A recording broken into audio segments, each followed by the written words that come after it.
सभी विद्यार्थियों का हमारे ज्ञान गुरु हिंदी 97 ऑनलाइन की क्लास में स्वागत है। और आज हम आपको वाराणसी पाठ का द्वितीय गद्यांश पढ़ाने चल रहा हूँ। इसके पहले हमने अपने पहले वीडियो में आपको वाराणसी पाठ का पहला गद्यांश का संस्कृत गद्यांश का हिंदी में हमने अनुवाद पढ़ाया है। आज उसी क्रम में हम आपको दूसरा गद्यांश का हिंदी अनुवाद बताने चल रहा हूँ। तो आइए हम समय न लेते हुए सीधे गद्यांश को पढ़ते हैं। और यदि आपको हमारा चैनल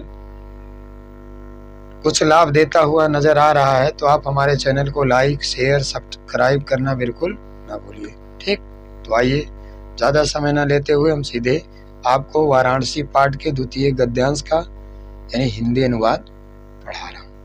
देखिए, जैसा कि आप देख रहे हैं कि बोर्ड पर लिखा गया है, वाराणस्यां प्राचीन काल देव गेहे गेहे विद्याया दिव्यम ज्योति धोतते अधुना अपि यत्र संस्कृत वाग्धारा सतत प्रवाहति जनानां ज्ञानांच वर्धयति अत्रि अनेके मूर्धन्या विद्वांसा वैदिका वाङ्मयस्य अध्ययने अध्यापने च इदानीं निरता न केवलं भारतीय अपि तु वैदेशिकाः गीर्वाणवाड्या अध्ययनाय अत्र आगच्छन्ति निःशुल्कं च विद्यां गृह्णन्ति। यानी बिना पैसा दे करके वाराणसी एक ऐसा स्थल है जहाँ पर बिना पैसा दे करके लोग विद्या ग्रहण करते थे प्राचीन काल में।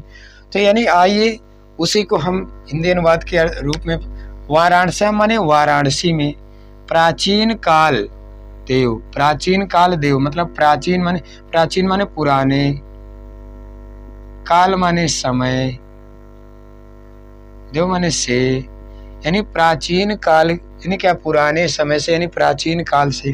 वाराणसी माने वाराणसी में प्राचीन काल से। गेहे गेहे माने होता है घर घर में, घर घर में। विद्या या दिव्यम ज्योत, विद्या की सुंदर ज्योत, विद्या की अलौकिक ज्योत, विद्या की दिव्य शक्ति ज्योत। धोतते माने क्या है, जल रही है, प्रकाशित हो रही है। यानी वाराणसी में प्राचीन काल देव मतलब पुराने समय से ही, प्राचीन काल से ही। गेहे गेहे माने था घर घर में, वाराणसी के में प्राचीन काल से ही गेहे गेहे माने घर घर में। विद्या यानी विद्या का, दिव्य माने होता है यानी क्या है, अलौकिक। ज्योति माने प्रकाश, धोतते माने प्रकाशित हो रहा है। यानी क्या, विद्या का अलौकिक प्रकाश क्या है, प्राचीन काल से वाराणसी के गांवों में क्या है, गांवों के घरों में क्या है, प्रकाशित हो रहा है। तो यहाँ तक ये अर्थ क्लियर। उसके बाद अधुना, अधुना देखिए, अधुना धन अपि अलग कर लीजिए। अधुना माने आज, अधुना माने आज, अपि माने भी, आज भी, अत्र माने यहाँ, संस्कृत वाग धारा, यह संस्कृत वाग माने वाणी, धारा माने होता है निरंतर, लगातार, सततम। ठीक है, यानी क्या, संस्कृत वाणी की धारा। सततम माने निरंतर, सततम यानी क्या, निरंतर, यानी सततम माने निरंतर। प्रवाहत माने प्रवाहित हो करके।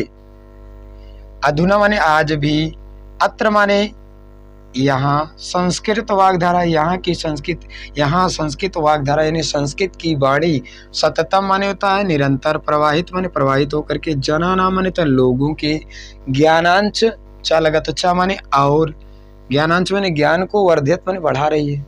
तो यहाँ पर फिर इसको पूरा क्लियर कर लेते हैं। तो अधुना में आज भी, अत्र माने यहाँ, संस्कृत वाग्धारा संस्कृत की वाणी रूपी धारा। सततम माने निरंतर, प्रवाहित माने प्रवाहित हो करके, जनाना लोगों के, ज्ञानांचा और, ज्ञानांच माने ज्ञान को, वर्धित माने बढ़ा रही, यानी लोगों के ज्ञान को बढ़ा रही है।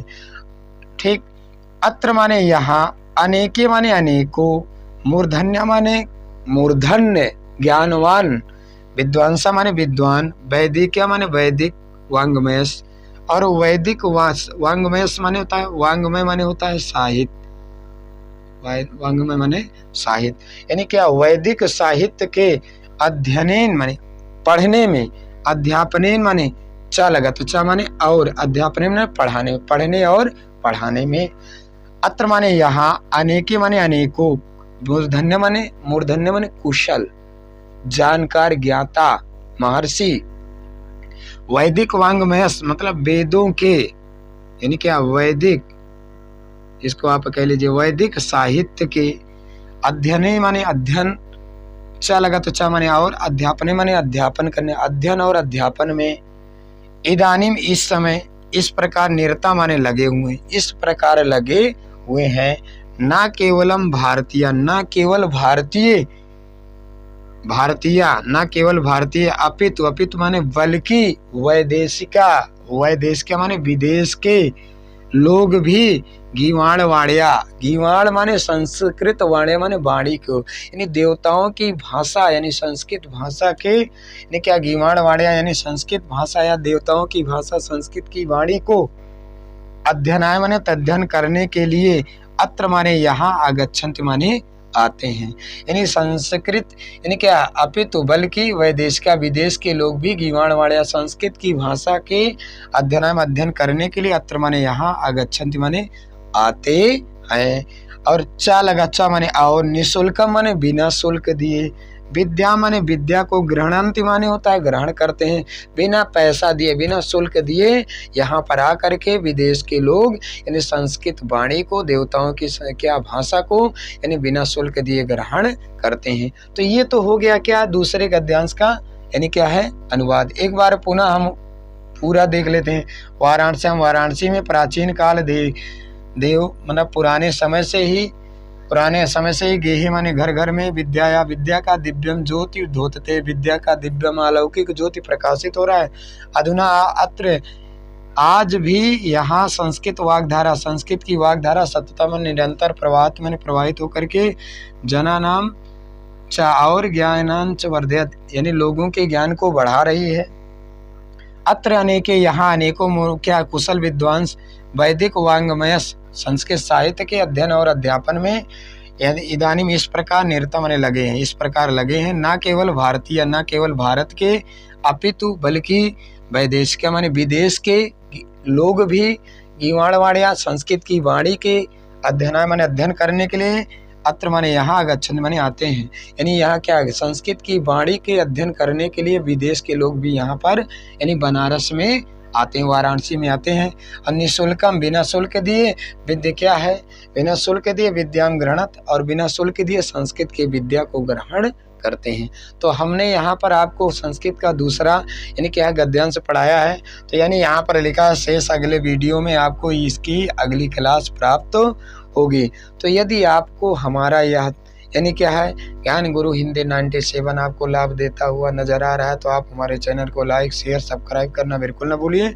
उसके बाद जब ये चैप्टर समाप्त हो जाएगा तो हम इसी क्रम में हम इस पर आधारित प्रश्न यानी जो प्रश्नोत्तरी होती है, हम प्रश्नोत्तरी भी आपको बताएंगे कि यानी जैसे यहाँ पर आप वैसे समझ लें, वैदेशिका वाराणसी किम आगच्छन्ति, यानी विदेश के लोग वाराणसी क्यों आते हैं, तो इसका हम आंसर आपको बताएंगे। तो यानी चैप्टर खत्म होने पर यानी पूरा पाठ खत्म होने पर हम इसकी प्रश्नोत्तरी भी आपको बता देंगे कि कौन कौन से प्रश्न मोस्ट इम्पॉर्टेंट है और कौन कौन से आते हैं और कौन यानी इन प्रश्नों का उत्तर भी क्या है। ठीक।